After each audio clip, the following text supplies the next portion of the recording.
On the left-hand side, we got the members of Beast Coast. We're going to be having Munkus on the Greymane. The Piemaker will be on the Garrosh. Cirrus is going to be on the Anduin. We have Secret on that Kel'Thuzad, and we have Megamuffin on the Imperius. I like this draft quite a bit. On the right-hand side, we got the members of Tickle Me Tassadar.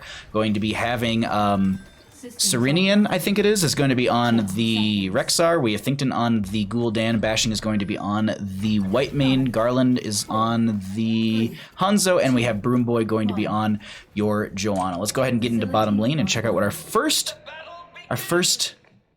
brawl is going to look like. Imperius and Rex are going to be just matching in top. Not going to be going into that. Tuesday is the big day for 8.3. Nice. Nice. I'm excited for you. At least, oh wait, hold on, sorry, I forgot to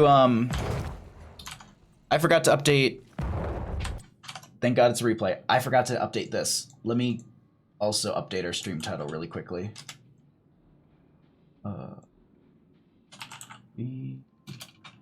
East Coast versus Tickle Me Tassadar.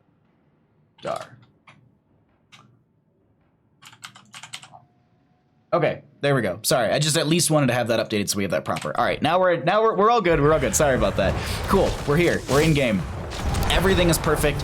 No issues have happened this evening whatsoever. We are in our first game, and we are going to be having the Piemaker. Going to get a nice toss onto Hanzo right there. Going to find a huge combo from Secret as well, and that's going to be first blood in favor for the members of Beast Coast as they pick off the Gul'dan, the Hanzo very early right there. Gul'dan did go into Echoed Corruption at level 1, so going to be looking for those stacks as quickly as possible, so that way they can really start to put the damage in. Megamuffin used the Celestial Charge, trying to get onto Serenian, but wasn't able to land it. Still put some pressure onto that actual Rexar themselves. Getting past the Misha Bear is a really, really difficult task because she obviously has some ways to kind of slow you down with that charge that you just saw. So Megamuffin's trying to bait that out so that way they don't have to deal with it. Meanwhile, in bottom lane, check your bingo card because I missed a kill. Gul'dan will be going down in bottom lane. Kel'Thuzad already at 6 stacks out of the 30 for the Master of the Cold Dark. That's not correct. I think it's 40, isn't it? No, it's 30. Okay. 15 is going to get you the Glacial Spike, and then at the 30 you obviously get the 75% spell power increase, and you really start to shred through people's health.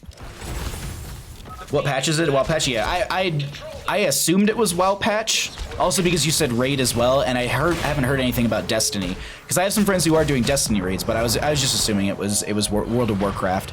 But I hope it's a blast. I hope is there anything massive that 8.3 brings that, like, is it like quality of life stuff? Is this like changing the meta? What does an 8.3 patch do? Piemaker very low, great healing coming out from Cirrus, keeping them alive, and this will be control beacon phase in favor for the members of Tickle Me Tassadar. Megamuffin in top lane doing their best to try and jump onto Serenian, but this Misha Bear is being a bit of a nuisance, so they have to back right out of that one. Back down in bottom lane, they're still holding this point over, and they have 36% and rising for themselves.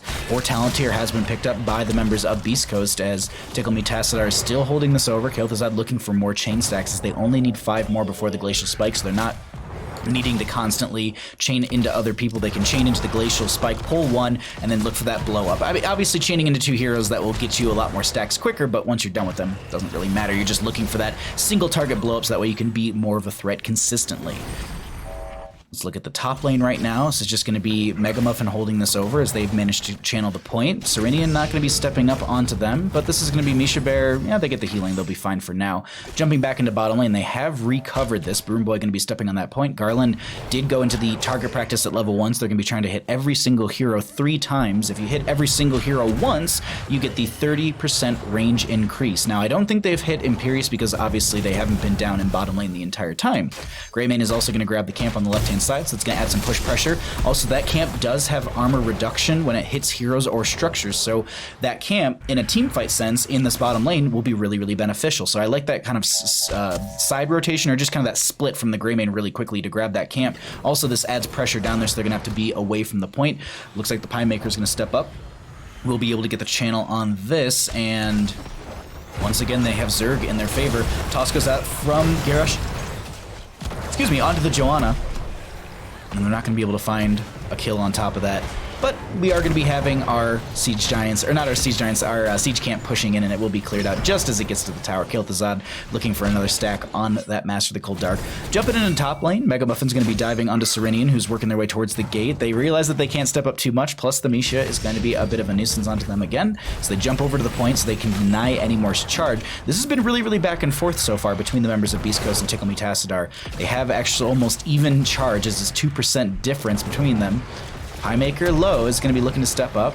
Secret does have those 15 stacks. They have that glacial spike they can summon or pull from the ground, and that way they can maybe pull someone in. But it looks like right now they're trying to go for those double chains, so that way they can get more stacks into that Master of the Cold Dark, because just getting the 75% spell power is the main factor for that kill Tassadar in this early game. Same thing with like the Gul'dan. They're looking for that power spike with the Echoed Corruption being finished out. They're actually nearing the halfway mark, which is good. Unfortunately for the Gul'dan, halfway doesn't get you anything, unlike the Master of the Cold Dark that you get that glacial spike. Imperius over Rexar in lane. Imperi butt Rexar in lane. Exactly, butt spot. Do I have to save for Big Banditry instead? I came here to redeem before, but they're out of stock.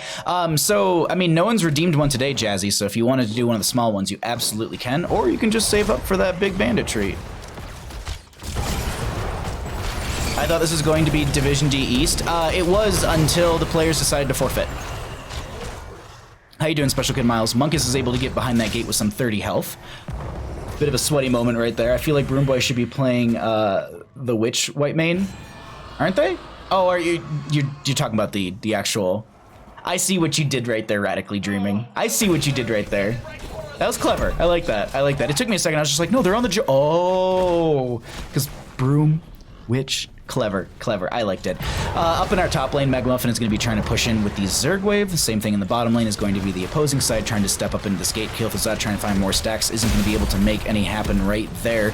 They are going to be able to clear out these Ultralisks pretty quickly. Another one is going to be coming in as well. I think that was that? No, that wasn't summoned. Do they have 3 Ultralisks now? Or did one come from the Guardians? No, I don't think the Guardians can summon Ultralisks. I think they only summon the Lings and the Hydralisk. The Zerglings and the Hydralisk. Or maybe they summon an Ultralisk after a few seconds? No, I don't think that's a thing. I feel like that might be busted if that's the case. Thing I'm gonna say for the big one, he deserves a big treat? Yes. Yes, he does. Wait, who forfeited? My brain. Game of Throws. Game of Throws forfeited. One of their players couldn't get into lobby for a little bit. They restarted their computer, they got into lobby, we went through draft, we got into the game. Apparently they could never get back into the game. The team decided to then forfeit. Mega Muffin is just looking for one. Celestial Charge will close the distance, but they need to also use that as the damage in the setup. Ooh, can they? No, they can't, and they actually chased way too long for this. Garland is actually going to stay up here, and it will get those couple hits. So I think the only last hits they need are onto Imperius, so they probably got 1 or 2 right there. And this is still the Guardian pushing up into top lane, which means the Zerg phase hasn't ended, so it's not going to reset. And that's actually kind of perfect for the members of Beast Coast, because then they can split push into bottom lane even more. Oh, you're welcome, Special Kid Miles. Yeah, it was just connectivity issues or something. I don't know what it was. They could not get into the game. Unfortunate. 10 talent tier will be up in favor for both teams in just a second. And while that's happening, let's go ahead and cycle through some of the other numbers, get an idea of what the other stats look like, as we are going to be about, I wouldn't say halfway, but we're into our game at this point. We're definitely in there. Level-wise, we're halfway, but 10 talent tier-wise, looking through things, I think it's pretty much the standard. I think Divine Reckoning, right? I'm pretty sure that's the symbol for Divine Reckoning. I don't think that's the Scarlet Aegis. No, I think that is Scarlet Aegis. I think Divine Reckoning is a different symbol. We'll find out in a little bit when I can hover over the talent. Until then, we're gonna hang out. That Imperius was literally 1v3ing. Yeah, that was some quality chasing. It was just yakety sax music in the background, 100%. This is gonna be Monkus grabbing this camp over here with the help of Sierras. And meanwhile, in bottom lane, Tassadar and the Pie Maker are working on this bottom lane, trying to make sure that it's not gonna be pushing up too much onto their fort, as the enemy team is gonna be walking up right now. Broom Boy gonna be collecting some of those, or excuse me, using the Condemn to pull the minions together so Gul'dan can clear it out a little bit quicker and just Tassadar trying to poke at this, but Monkus looking for a flank position. Oh my god, the So much was used to kill Gul'dan, but they got rid of the Gul'dan right there. Chastise goes out, but it doesn't connect onto anyone. Hanzo did use the Dragon Arrow as well for that AoE stun to try and help the Gul'dan. Unfortunately, that's just going to be burned at this point, and now a camp in top lane that was picked up by Greymane will be pushed in by the Imperius, and they're going to play to this far side. They're trying to jump on to Serenian. They do have Angelic Armament. Actually, no, they don't for the next 53 seconds. It is Scarlet Aegis. Okay, yeah. Okay. It's Aegis? Okay, thank you, Radically. Until he decided to suicide. Basically, yeah. Bottom lane is going to get opened up even more. Actually, both teams have opened up bottom lane pretty effectively, and this is going to be Zerg Wave coming through bottom lane in favor for Beast Coast and in favor in top lane for the members of Tickle Me Tassadar, as the Rexar is going to get picked off right there, and they're going to just step up this lane a little bit further, but they're going to probably back off in a couple seconds as they will be needing to step up onto that point. Whitemane does go down the bottom lane, as we also do have our Master of the Cold Dark stacks finished out for secrets. That's going to be, and you can see they really want to. There's the Glacial Spike. I don't even have to. That's the combo is used, and they blow them up, and that's going to be another kill in favor for the members of Beast Coast. Top lane still has the Bruiser camp pushing up here. Imperius did get this this channel right there, and now they're setting up over here. I think they're trying to catch anyone who's rotating in, maybe looking for the Whitemane, as I think she did respawn recently. Light Bomb from Anduin onto Monkus. They're not going to be able to find someone right there, but that's going to be a Shadow Fissure underneath Gul'dan, and they end up getting the hit with that one. Rexar has made their way back into top lane, but they don't really care too much about this. Angelic Armament is going to be used as well. Hanzo Arrow coming in hot as well. That's a full duration stun, so it's, I believe, 2.5 seconds. Might be wrong on that. 2 seconds. There we go. 2 seconds stun on this game is a very long time. Unfortunately, there was no one to really capitalize on top of that. Light Bomb was an attempt for an overkill. I feel like a lot of these things with the Kill Tassadar have been an overkill in this game. But it's been a good back and forth thus far. Some good trades that have popped up, but so far the members of Beast Coast, at least at this point, are going to be holding over another camp, and they're going to be able to, or excuse me, holding over the beacon phase, and they're going to be grabbing another camp for top lane pressure. Now, as noted, this is going to be the Zerg Pen in bottom lane filling up for the members of our blue team, so this is going to be split pressure during their actual Zerg phase. Meanwhile, Garrosh is trying to step up, finds a toss on a Serenium. Shadow Fissure was there. I think they were actually trying to get the pick if they didn't get the toss, but that's going to be a follow-up with a Celestial Charge. Thinkton taking quite a bit of damage right there. Zerg Pen will be stalled out, as Joanna was able to jump on the point for a couple seconds. Actually gets the full channel onto that as well, but now they're considering to push up top lane even further. They've got a siege camp up here, which does, as I said, it has armor reduction onto it, I believe up to 25. No, I think those ones are only up to 20. We can double check here really quickly. Actually, we might not find out because they might get cleared out before it even happens, but I think it's actually maximum of 20. The null camp, I think, is the higher one that goes, I think that one goes to like 25. Or they're both 20. I honest to God can't remember now that I'm trying to think about it. Can't expect less from a Kill Tassadar 1 trick. When you get your comfortable hero, this is what you look like, as Kill Tassad's going to get the Shadow Fissure out just as they also get the Leap of Faith. Scarlet Aegis will be used by the Whitemane. Monkus trying to make their way out, rolls away. They also did have that Eyes in the Dark, so it kind of helps them get away faster. We do currently have the Hanzo going down the right-hand side of our screen to Mega Muffin, and now they need to just turn around and rethink how they're going to be playing this. Anduin tries to get some healing out with that Divine Star, but... oh. I think it's Divine Star. Now I have to check. I don't know why. Tonight, I cannot... I'm doubting all my talent thoughts. Either way, that's going to be Gul'dan taking a flight. Currently going to be still having the bottom lane Zerg Wave coming on in. Misha and Rex are going to be coming in to help out as well. A lot of the members are low on the side of Beast Coast. If they could capitalize onto one of those low health pool heroes, that might be the turning point for them, and that also would close that experience gap a little bit better, but this is a bottom lane keep definitely going down. Zerg Wave still 22%. They could look to push in further. They're going to toss one of the minions forward, but... I was going to say, but they don't get a kill, but they actually find a double kill. That's going to be Misha and Rex are going down. Camp, excuse me, the Zerg Wave is coming in through bottom lane with the Guardians. We have Gul'dan up in the next 3 seconds. No Horrify for 10.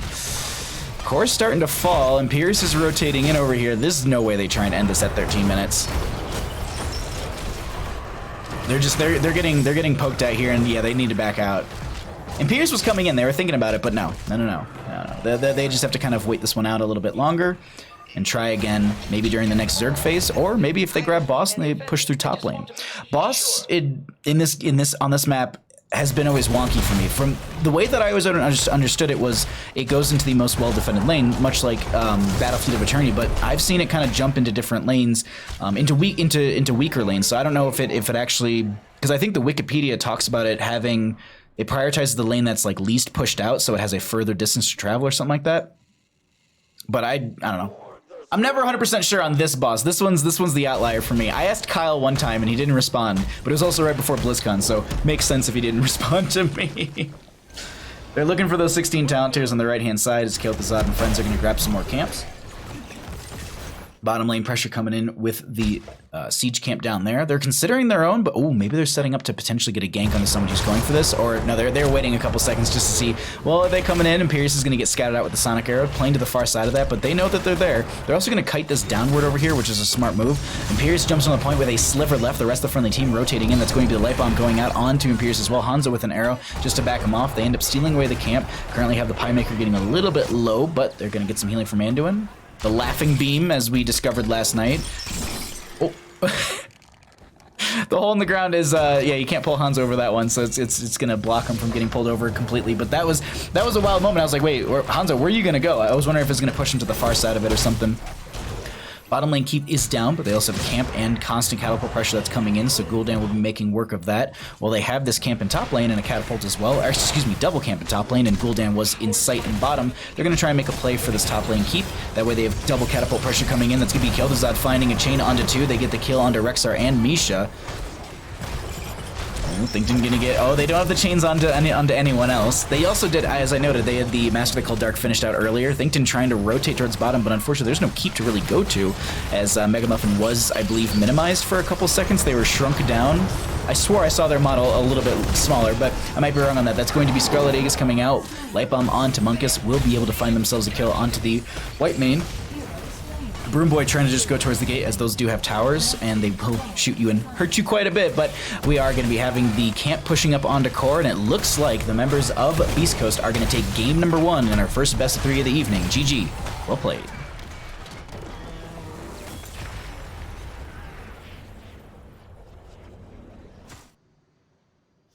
Oh, I hit the wrong button. I hit draft.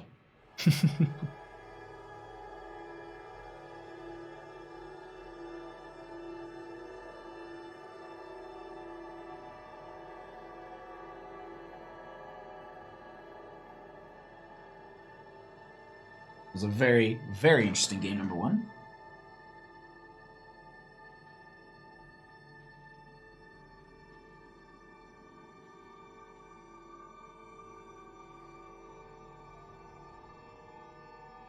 All right, let's show talents as well. And we'll get set up for game 2. How'd y'all like that one?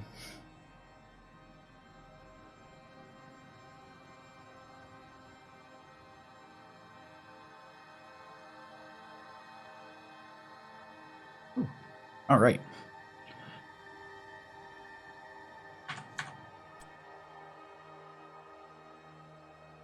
Tassadar one tricks, huh?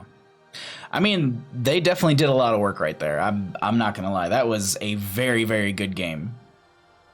All right, let's see what we get here for game 2. Thanks everyone for hanging out. Thanks for helping us push towards that Twitch partner. If you haven't followed already, obviously, if you enjoy the casting, if you enjoy the stream, obviously you should follow.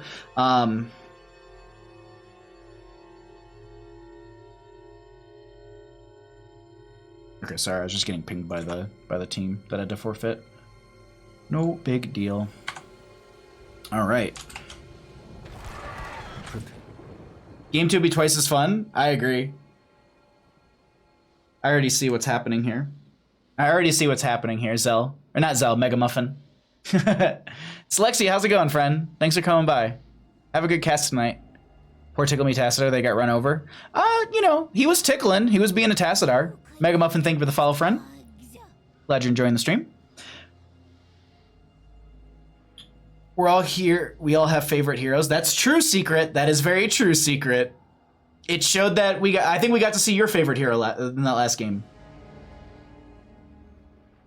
I think Decimate would have helped them a lot more than Taunt.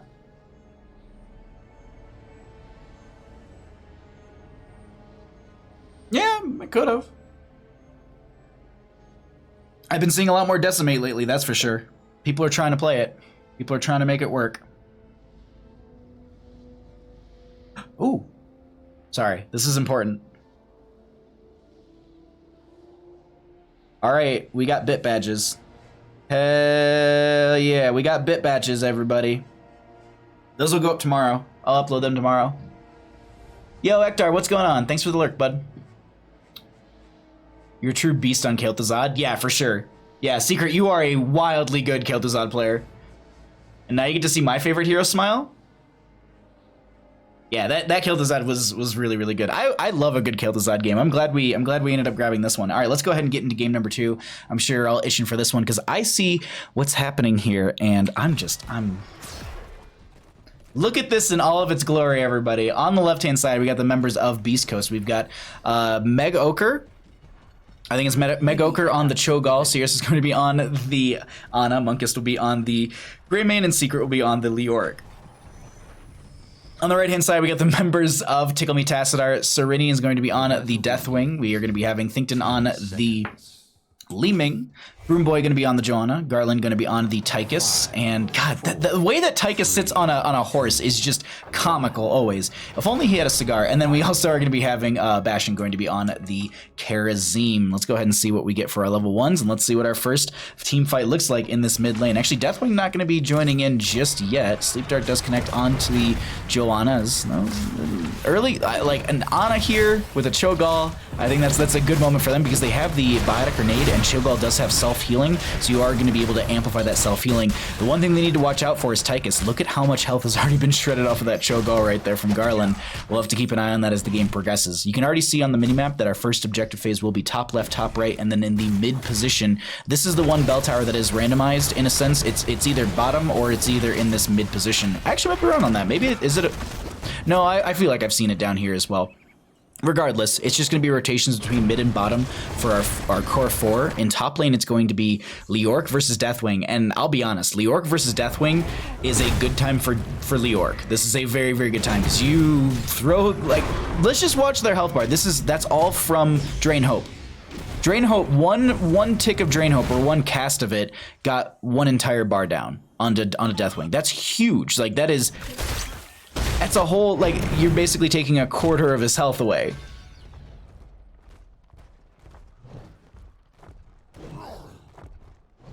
You're one crazy imp.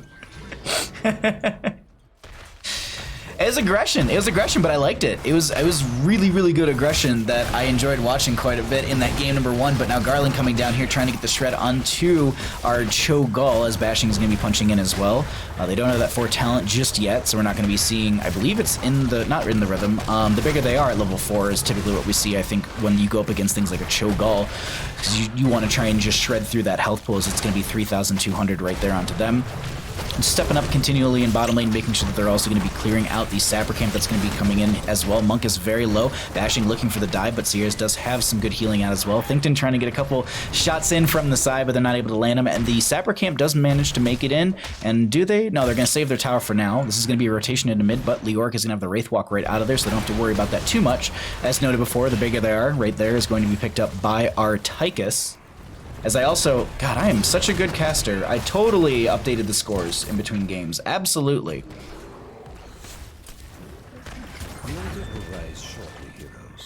Yo, CB, what's up, bud? Thanks for coming by. In top lane, Secret's actually struggling a little bit here, as that's going to be Leoric getting picked off. They do have the ability to cheat deaths. They are going to be able to, you can see right there, use the Drain Hope and increase, or not increase, but decrease their timer. Li Ming in mid lane, not the quickest wave clear, but the one thing that I'm watching on the minimap is the entire enemy team rotating up. Doesn't look like they're going to be stepping up for a kill, but it was just one of those moments where it's like, are you going to try and play it real aggressive? As our first objective phase is up, Leoric and Deathwing will be trading those out in the left and the right of the top part of your screen, or on the top part of your minimap. Seems like they're just going to go back and go into solo laning, and this is going to be, actually going to get channeled out in favor for the members of Tickle Me Tassadar. So they're going to put 8 damage into the core of Beast Coast, but Beast Coast will still respond with 4 of their own, as 7 talent 2 will be rounding through in just a second. I'm just skimming through the talents to see what these players are going into. Looks like Karazim's full healing build right now with the healing totem, as well as their level 1 healing fists, or transcendence, if you will. I like it. I like to call it the Healy punch. Yo, Ross, what's up, bud? Cho'Gall Pog? Yeah. I'm always up for a good Cho'Gall game. Like, a good, like, yes, absolutely. Actually, Tetris sent me a replay today, and we might actually just jump into that after this game just to get, like, a potential 4th game into this series. Because it'd be super cool if, yeah, I don't know.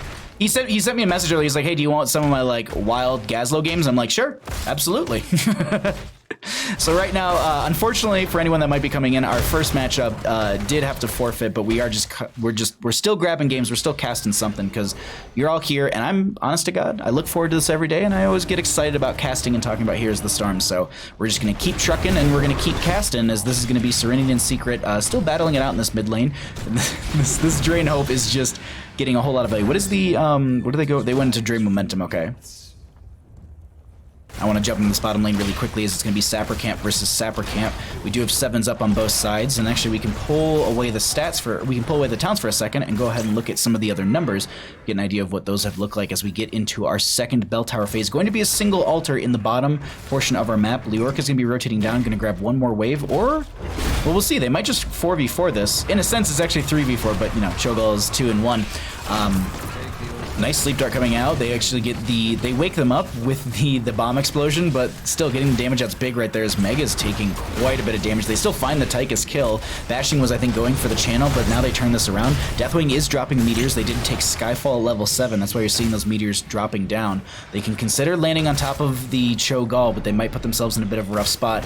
There's another Skyfall meteor just to buy some time. Munkus is going to be standing in the bush anchoring, so that way that Thinkton, if they're trying to just poke out, they're going to, I mean, they lose their Leoric, but they, oh wait, no, I thought they got the channel. I thought I heard it go out. That's going to be a land on top of the Ana right there, as Mega's just kind of doing whatever. I'm like, this Cho'Gall is like somehow not dying. I mean, I know there's supplemental healing coming in from Ana. Bashing did get the channel in the bottom right there, so that's going to be another 4 shots raining out into the core of Beast Coast. Tickle Me Tassadar on a bit of a roll here in our game number 2 of our first best of 3 series of the day. I'm guessing Cho'Gall was picked in the 3-4 rotation since the other team has a Tychus and a Kharazim. Yeah. The Cho'Gall had to be a little early, in my opinion, if it's going to be, if that was the response. Like, it's probably like an early Deathwing, or maybe it was like a late Deathwing, so then that way they picked up the Leoric later to match it. They might have like waited for their last pick to grab that. I don't know. The players are in chat. They might be able actually to give us information about that. They might remember, because this did happen, I think, like last night or something. It was really, really recent, this matchup. But we are 10 to 10 in levels. Cho'Gall, Surging Fist is ready. They're going to go in and they're going to try and put some pressure onto this Li Ming. The Joanna's currently going to step up into the friendly team on the left-hand side. This is still going to be Leoric and Deathwing doing double soak rotation, as Sierras is somehow able to survive through all that. The Shadow Bolt Volley is going to be coming out. There's a nano boost onto someone. Was it under Cho'Gall? I don't know who. I saw the lightning around someone, but I wasn't sure exactly who. Li Ming will be going down. Great in tune coming out from Secret. Garland is going to get picked off. They do tank tower shots. I think Bashing should have a dash. Target. I was going to say the Draken Laser Duel will retarget onto them and they'll get the kill that way. But they end up getting 3 for 1, and that's a fairly good trade. Going to rotate up into this mid lane. Going to interrupt Deathwing a little bit. Also going to get a free stack off of them as well. Actually, they didn't go into the bomb questing at all. Okay. Okay. Both teams are going to be up and available for this, but do they try and contest it and try and steal away the right-hand side? Seems like they're trying to, or at least setting up for this. Bashing is going for the channel on the right-hand side. Thinkton rotating in as well. Going to have a little bit of poke. Oh, Cho'Gall is going to, yeah, they're going to need to back out there for a second, as Bashing is trying to get the channel. Serenity is very, very low. They get the channel on the right-hand side. Left was already done as well, so it's just going to be 24 to 32. While they are matching during some of these phases, overall, that early phase and I think it's like a 2 bell tower difference between these two teams right now. Right? Caster math? Yeah, caster math. Beast Coast is a really late game team composition, so I wouldn't be surprised if they take this. I assume Joanna, 1 pick, 2-3, Deathwing, Li Ming, but that's all, I guess. This is correct, Ross. Look at look at Ross over here, with just piecing everything together for chat. Thank you so much.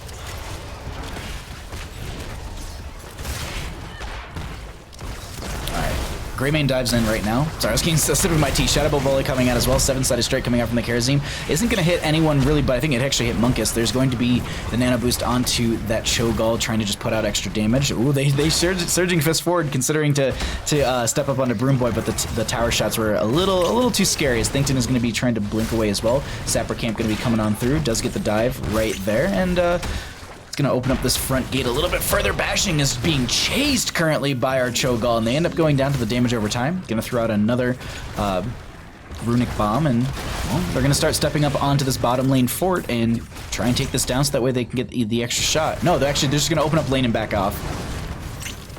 Well, I want to skim through this Cho'Gall build a little bit. This talent I never really see, the Twilight Nova. I don't see this one too often from a lot of Cho'Galls. But one thing I didn't actually highlight just yet is actually going to be the damage experience and healing. So let's go ahead and cycle through those numbers in just a second here. And we have our altar spawning, and I think this is just going to be given over to the members of Beast Coast. They're really not in any position. Is Deathwing going to fly up? Potentially no. Deathwing actually could fly up to try and get that shielding back. Monkus should have the channel. I don't think Li Ming is going to be able to poke into this just because of the fact that they have so many members to anchor. And while they Shadow Bolt Volley coming out, they're just trying to step past the Tychus, and they managed to do that by killing them. Li Ming going to get the blink further away, and so this will be channel attempted again by Monkus as... God, this Deathwing, the Deathwing with the Skyfall right now. But if here's the thing, a 3-people channel, he's not going to be able to hit all of them. So yeah, Secret should be able to finish that out right there. That's going to be 4 shots raining into the side of Tickle Me Tassadar. It's 24-28 when it comes to core health.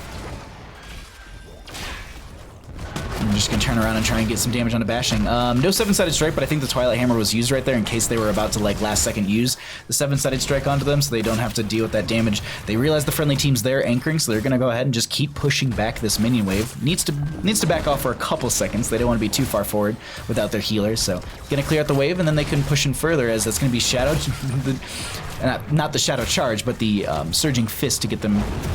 trying to initiate into this enemy team, but they're just playing within the quote-unquote death zone, so they're not going to be able to do so. They back off. They'll go ahead and grab a siege camp and prepare once again, as we have a triple altar phase coming up in just a moment. If they're able to get all 3 of these on either side, that's 12 shots raining out. Actually, it's 15 because they have the bottom lane grabbed on the side of Beast Coast. Oh my god, the Dread Orbs that are just dropping right now onto Broom Boy, absolutely shredding through them. That's going to be the 7-sided strike out from Bashing. They also have the Draken Laser Drill thrown onto this Cho'Gall, and they're just eating the damage. It's nothing to this Cho'Gall, as they also do have that Sapper Camp pushing in. Another Twilight Hammer coming out as well. The Nano Boost onto the Cho'Galls. They're going to just walk into the death zone, chasing after Bashing, and they have to use the Surging Fish to get away. Sappers go over the wall. Bashing does end up dying to the damage over time, and they are just pushing in this enemy team so very hard. If they can get all 3 of these, that's going to take the enemy team down to 10 core health. And that'll be wild. Hey look, RL's hanging out in the lower right corner. And I missed a kill. I was reading chat. Lower right corner. Oh, right here? Is this what you're talking about? Heroes, I have opened a tunnel near our core that leads to the battleground center. Use it Alright. well. So right hand side channel's up and available. Greymane's already on the bottom. They're going for 15. This is, oh my god. That's a big blow to your core health too. When you're up pretty significantly throughout the game and then you just take 15 shots. Be swift, Woo! heroes. Do not let the Gravekeeper's cronies reach the altars. A good Cho'Gall is so gross. Yeah, this is really good communication between the Cho'Gall players as well. They're very in sync, like, because one of the hard parts also, in my opinion, when you're playing Cho'Gall is obviously the legs want to do one thing and the damage dealer is doing another. So if you're kind of talking about what you plan to do and who you're trying to go in on, or even if you don't have to communicate all those things, it really tends to help out. This seems like a very practiced thing. Like, I don't think they just kind of pulled out this Cho'Gall and they were like, cool, let's willy-nilly do this. I will not give up. Bottom lane bell tower was converted. Actually, excuse me, mid lane bell tower was converted. So they're going to get that back over in their favor. While that's happening, they're going to go ahead and swap back the bottom lane again. Taking 15 shots is rough in pretty much any context. Exactly, that's true, Ektar. That's true. You wouldn't have, oh, hold on. This is a Nano boost onto a Cho'Gall. They have Garland once again the target, stepping out into the death zone, finds the damage there. Stasis with the Molten Block, gonna be getting some self-heal, and somehow they're still staying alive. I think that was actually a Biotic Grenade out from Ana to help boost up that healing a little bit further. But they managed to step up, get the Tychus kill, get away, and we also do have Leoric still pushing top lane. 3 Sappers did go in as well, that's why you're seeing that core health so very, or the tower health so very low. He wouldn't have fit that well, but the way this game worked out, maybe he would have worked better with Tychus. Oh, okay. Oh, sorry, I think I'm missing stuff in chat. This is why Deathwing fits the ranged assassin role better than a bruiser role. Do not disappoint me. He's not a good trash man. How did Cho'Gall live? I have no idea. But that's going to be Deathwing trying to take off, and I think the animation took off, but they themselves didn't. Great Mane does get picked off. That's a reset for Li Ming, but 7-sided strike comes out. Li Ming does end up going down. Percentage-based damage is going to be there. They have 20 talents here, so they'll be buried alive. That's why the Kharazim was silenced. And now, double altars up. Tychus going to interrupt once. They've only got the drone on the Tychus here. They're actually going to turn around. Instead of going for the channel, they're going to turn around and take the fight. Look at Garland right now, trying to just shred into this enemy team. Not working out for them. Joanna needs to back out. Nano boosted Cho'Gall still chasing after them. Secret can channel, or Sears can channel. Actually, I think Leoric's going to go in bottom lane. Molten Block once again. Surging Fist after that. Leoric is just going to Wraith Walk onto this point, and that's going to be 4 shots raining out there. Leoric gets the channel in bottom lane, and it looks like we are going to be having the members of Beast Coast taking our first best of 3 of the evening in a 2-0 fashion. GG. Well played.